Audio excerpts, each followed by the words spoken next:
What's up, tribe? How you guys doing? This is the Real Housewives of Potomac Season 5 Reunion Part 1. So we've been waiting for it, and it is here, honey. Go ahead and hit that subscribe button, and I hope you like this video. So we started off, you know how they do. We see the ladies coming in, getting ready, all that good stuff. We see the COVID things. They're taking their temperatures. They got their masks on, all that good stuff. Andy goes to the rooms to visit all the people. Monique done brought that damn T'Challa to the damn reunion. Listen, do you, Mo? Do you? We've already seen the looks. Y'all know that's not my thing. I don't do the whole look by look fashion thing. I think in one of my lives we already talked about it, and I told you which looks I liked, which looks I didn't like, and all of the above. And then we jump right into it. Now I will say this, okay? Now, it took till maybe the last 20 minutes of the reunion, but they did give us a little bit of sparks. You know, usually with these 3-part reunions, you don't really get nothing to the last part. But they gave us a little spark. Little spark. Okay. So we start off with the 5 years of changes. And let me say this. Karen looks good, but when you go back to season 1, you can definitely see that Karen has some work done. And y'all know shady ass Andy asked her. Now, Karen only gave y'all what she probably had done right before the reunion, hunty. But then Robin talking about something. That's it? You mean this year, right? And Karen said, oh, you mean like all of my surgery? Oh, honey, yes. Well, I've had some things done, which is clear. But ain't nobody mad about it because, Karen, you look good, okay? Karen, you look good. Your come up and your glow up is all the way there. Okay? Karen for me, okay? And they said they feel like the least changed was Giselle.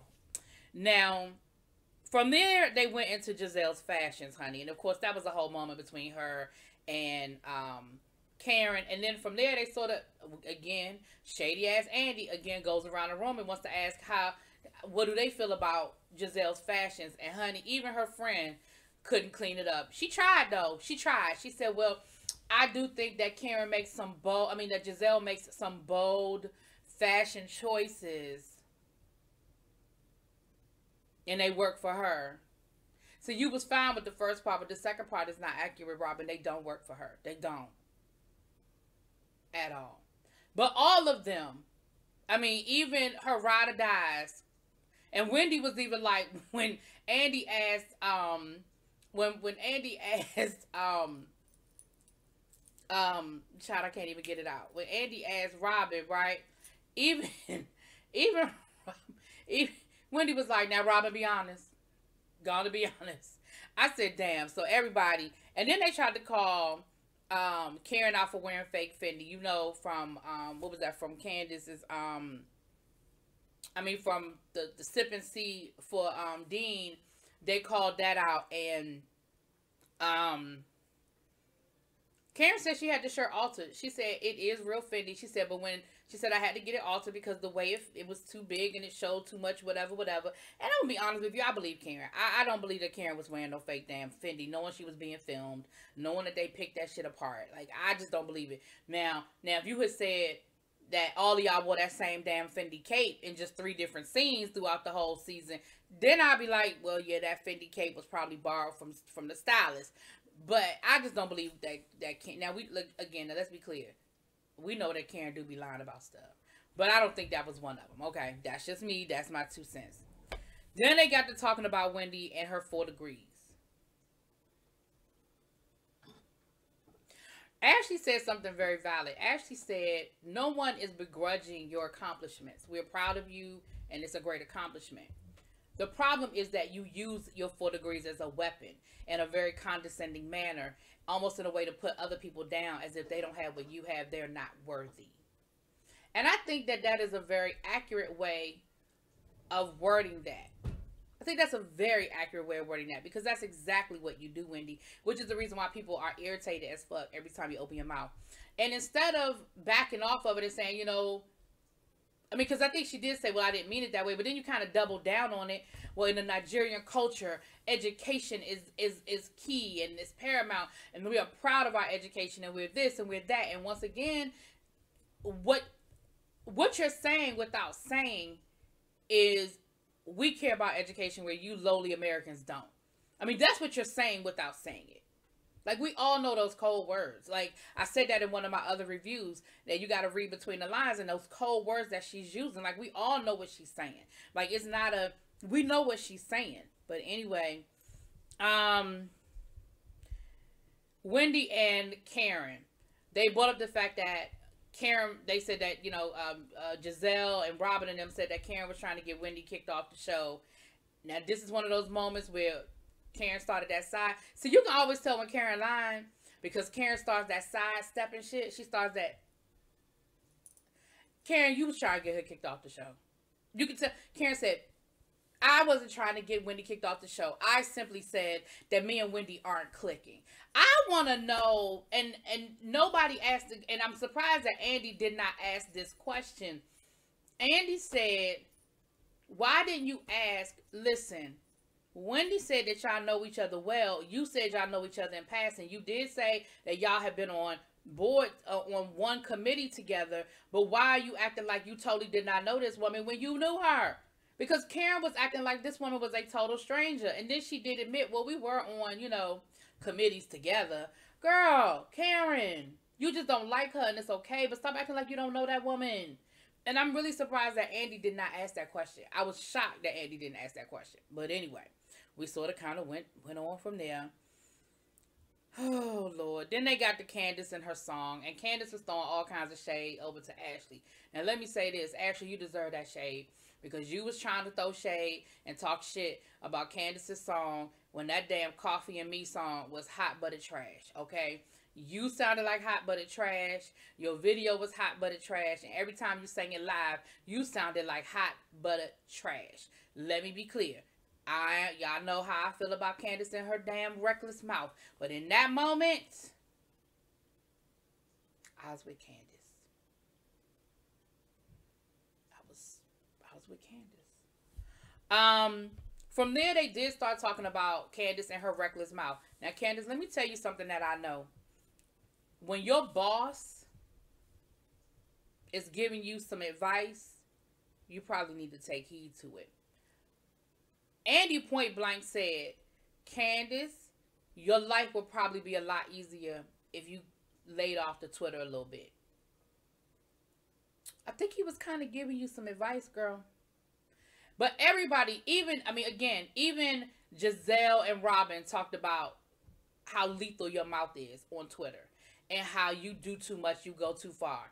And Candace even admitted that, you know, sometimes she can be a bit harsh. But then she said, but I'm only responding. But that's not true. I've seen some of her tweets, and she responds to stuff that don't have shit to do with her. Like, I have seen her go after people for tweeting something that didn't have nothing to do with her. So you don't only respond when people attack you. I have seen you respond that didn't have nothing to do with you. She called the new Supreme Court justice. She talked about that woman and her child. Called them spawns, the devils of the spawn or something. Like, she said some really... Now listen, your politics are your politics, and I ain't crazy about that woman on the Supreme Court either, the one that just got put on the Supreme Court. But damn, you... And when I saw that tweet, I said, see, this the shit we talking about. And that woman didn't attack you. But you came for her and her child. You talked about her and her child. You know what I'm saying?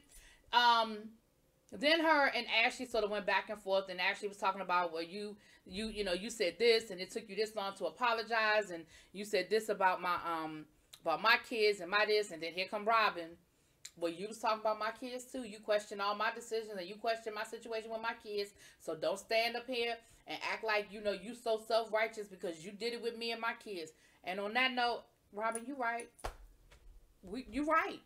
Ashley, you shady as hell too. But I still don't think that the stuff that Ashley said went to the level of the stuff Candace said. Now, Ashley might have said something about your bankruptcies and you being stupid as hell for staying with Juan. And she might have tried to tell you that Juan had himself a little boo thing, which, by the way, turned out to be true. I'm just saying. But at the end of the day, Ashley ain't never say you was no bed wench and call you a roach and insinuate that your relationship was only some white man's fantasy going back to slavery. Okay? That is that. So, yeah. making the worst, you know, making the bad decisions. Anyway, y'all get it. Y'all get it. Then we got on this thing of colorism. And I'm gonna tell you what I'm not getting ready to do. I'm not getting ready to spend a whole lot of time on it because that's an argument that I just can't win. People gonna feel the way they feel. We've had the colorism conversation 1,000,001 times, so you gonna feel the way you feel. But this is what I'm gonna say, and I'm gonna say it here, and I'm gonna say it now. Everything is not what did she call it? Everything is not a whistle to open the door for racists.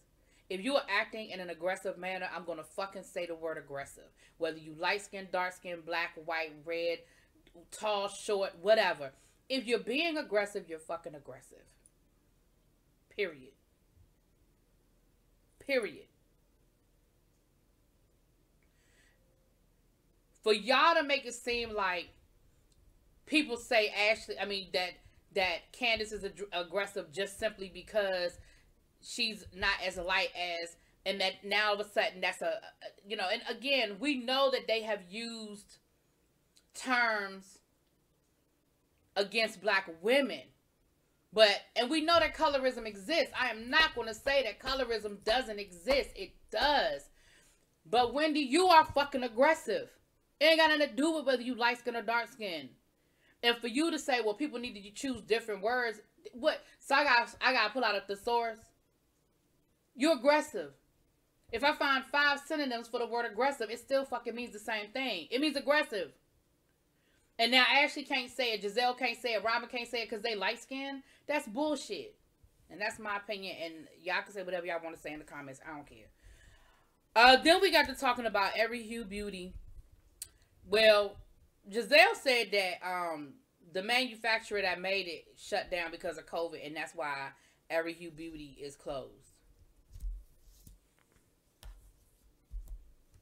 I'm starting to see now why Giselle said that she felt like they was coming for her, because Karen was ready. Okay, Karen was coming. Karen was coming for her, and she came after her with that Every Hue Beauty, honey. She came after her with her fashions, and a few other things that Karen was ready for.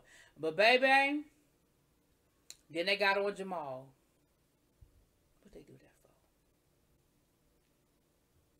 What they do that for? Baby, Monique pulled out that receipt book. Now the reality is, most of the stuff that Monique said about Jamal is stuff we already know. That woman, or it may be more than one woman, but I know at least more. I know at least one of those women that alleges that she had the baby by Jamal, that her and Jamal are having a whole affair.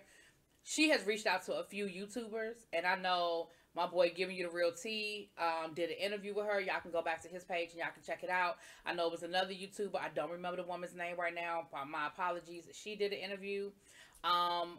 And there have been any multitude of YouTubers that have broken the story. That woman has sent screenshots, pictures, and everything else to show and to prove that her and Jamal are having this affair, honey.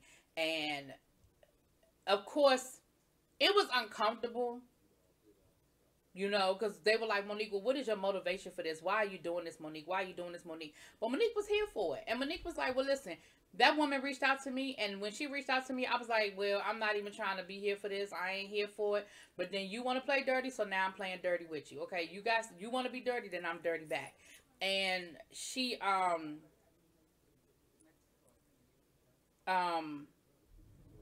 then Karen was like, well, I don't believe anything Monique says. I mean, Monique is a liar. And she said, well, those text messages could be fake. Or somebody said it. And Monique said, well, I mean, I have his phone number right here. You want me to say it? And she was like, 410, and then they bleeped out the rest. Now, 410 is a Baltimore area code. I'm just here to let y'all know that. That is a Baltimore area code, okay? Baby, Bravo Andy asked Karen, well, is that his number? And I feel like for a minute, Karen was thinking, I mean, Giselle was not going to answer. But I feel like Bravo gave her, I'm your boss right now. Look, baby, Giselle was like, yeah, that's his number. Bitch. Why the rest of the world? Here goes Candace. Oh, that's unfortunate. Like, even Candace had to be like, damn. So, my thing is, I see the beginning of what Giselle was saying about how she had been attacked. But Karen started it with the, well, we heard that that's just a storyline to help you save your job. And then Monique came through with the clutch, honey. And again, Robin was like, Monique, why are you doing this? And, you know, they were, but baby, when I tell you that the rest of them was sitting there waiting like, honey. So that's where episode 1 ended, honey. So I guess part 2 and part 3, it only get, because they ain't even start talking about the fight yet. When they start ready to bring up the fight, Andy said, we ain't there yet. Hold on. Put a pin in that. We not there yet.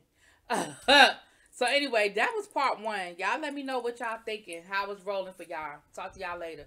Peace.